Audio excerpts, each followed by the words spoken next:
It is a cold but at least dry autumn morning, and we're about a month away from my first frost date, which gives me just enough time to divide certain plants to create new ones. Dividing essentially takes an existing plant, usually a clump forming herbaceous perennial, splitting it into multiple pieces, and then each piece will grow its own new plant. And it's a really handy technique for if you need more plants for free, or you need to rejuvenate a plant, or you want to share plants with friends. It's really easy, and I'll show you how to do it.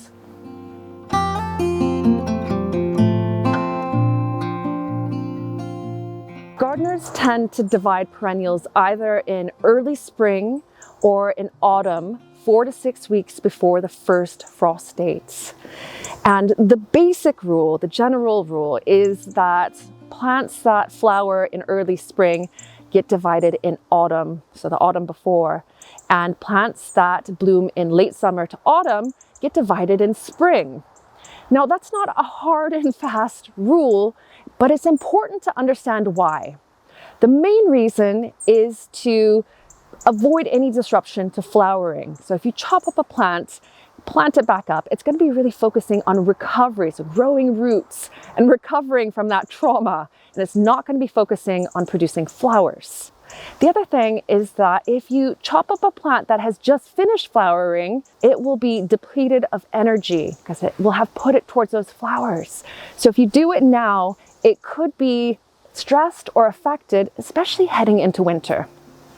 Plants that are perfect for dividing in autumn include chives, mint, walking onions, and yarrow. You can also divide things like oregano, lemon balm, and daylilies if you have them. These chives have been growing here for a couple of years, and you can see how big and dense they've become. Dividing them now will give me strong, healthy plants next spring. Mint spreads quickly underground, so I tend to grow it in containers. But in autumn, you can lift it, divide it, and plant it up into new ones. You can also divide yarrow in autumn. It is a wonderful plant for pollinators. It's used in herbal medicine, and I grow it as part of my perennial wildflower border. And these are Egyptian walking onions. They grow from the bulbils they produce at the tops of their stems, but they divide easily too. Each cluster can become a new plant. Dividing chives is super easy, and it still has lots of green leaves on it at the moment. So what I can do is harvest all of the leaves down to about 1 inch from the soil. And these freeze really well. So if you have a surplus, if there's loads like this, feel free to chop it up and freeze it for later. Then you dig up the whole clump with a fork or a spade, and you shouldn't need to dig too deep because they are shallow rooted, just enough to loosen the roots and to pull the clump out of the soil. With smaller plants, chives divide very easily by hand. You just pull them apart into smaller sections, each with roots attached. With larger clumps like mine that are quite congested, you might need a little bit more manpower. And I'm using a couple of forks back to back to wedge this clump apart. And once it's in smaller sections, it's easier to tear it into smaller pieces. I'll replant the main large clump back here to overwinter, but the rest are going into small pots.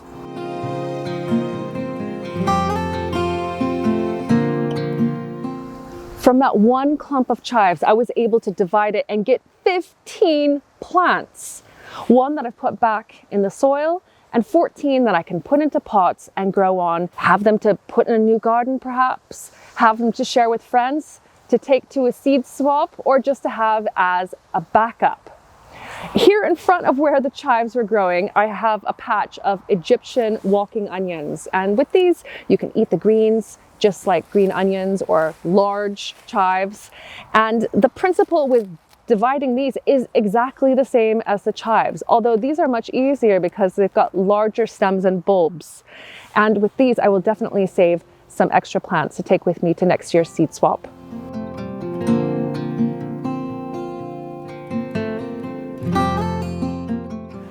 With those Egyptian walking onions, you can either plant them up as a few of them, so a small clump, or individually, and they will grow into new plants that you can then propagate from the bulbils and just keep going from year to year.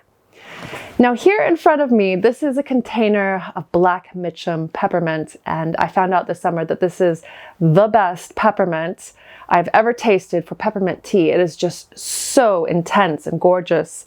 So I got some plants here and I've put them in here just to keep them constrained, but I can see that there are tons of runners all over the soil and there'll be rhizomes under the ground. I think it will be easy to divide these, but if you have mint growing in the ground, it is going to be a bit more of a mission than this. And I would really recommend that you use a spade or a shovel or some other heavy duty tool.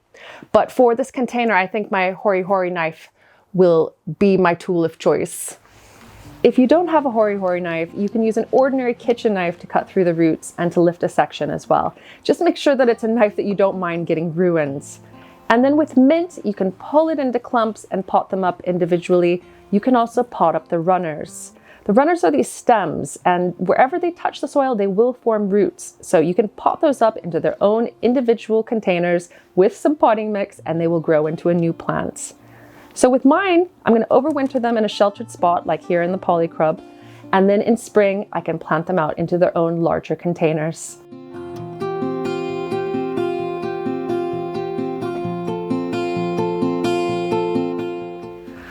There are quite a few other mat forming plants that you can divide the same way as mint. I grow sweet woodruff, and again you can tease it apart, plant it up into sections. It's really good for areas that are very dry and shaded. Now, the yarrow here in front of me, the blooms have faded. And as I've said, this is a really great pollinator-friendly plant, and you can use it to make herbal medicine, especially for wounds. You can use it for skincare as well. It's astringent. And to divide it, what you would need to do is just cut down all of these stems so that you've got just plenty of green leaves below. Dig up the plant, divide it, and each section that has roots can be planted up individually. And I'm going to go ahead and plant a piece right back in the same place here.